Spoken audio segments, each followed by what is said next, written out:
आप जानते हैं ना, तो ये रामचरितमानस कोई साधारण ग्रंथ है और ना ही इसको लिखने वाले गोस्वामी तुलसीदास जी। हनुमान चालीसा, विनय पत्रिका, कवितावली, ऐसी न जाने कितनी रचनाएं जो गोस्वामी तुलसीदास जी ने की हैं। वो ना केवल अवधी भाषा के जानकार थे, वो संस्कृत के जानकार थे, वेद के जानकार थे, व्याकरण के जानकार थे, दर्शन के जानकार थे। फिर भी उन्होंने रामचरितमानस को अवधी जैसी सरल भाषा में लिखा। और ऐसी बात नहीं कि रामचरितमानस को तुरंत मान्यता मिल गई हो।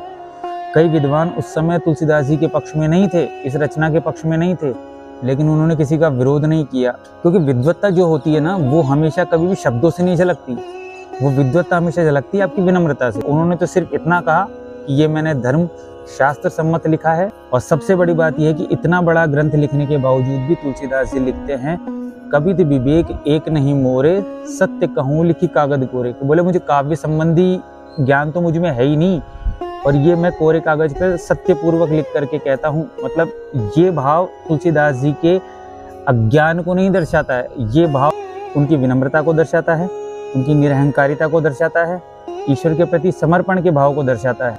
तो हम भी ये प्रयास करें कि हमारे जीवन में भी निरहंकारिता का भाव हो, ईश्वर के प्रति समर्पण हो और पूर्ण विनम्रता हमारे को हो। यही इस रामचरितमानस का उद्देश्य है और यही इसकी आत्मा है। जय जय श्री सीताराम।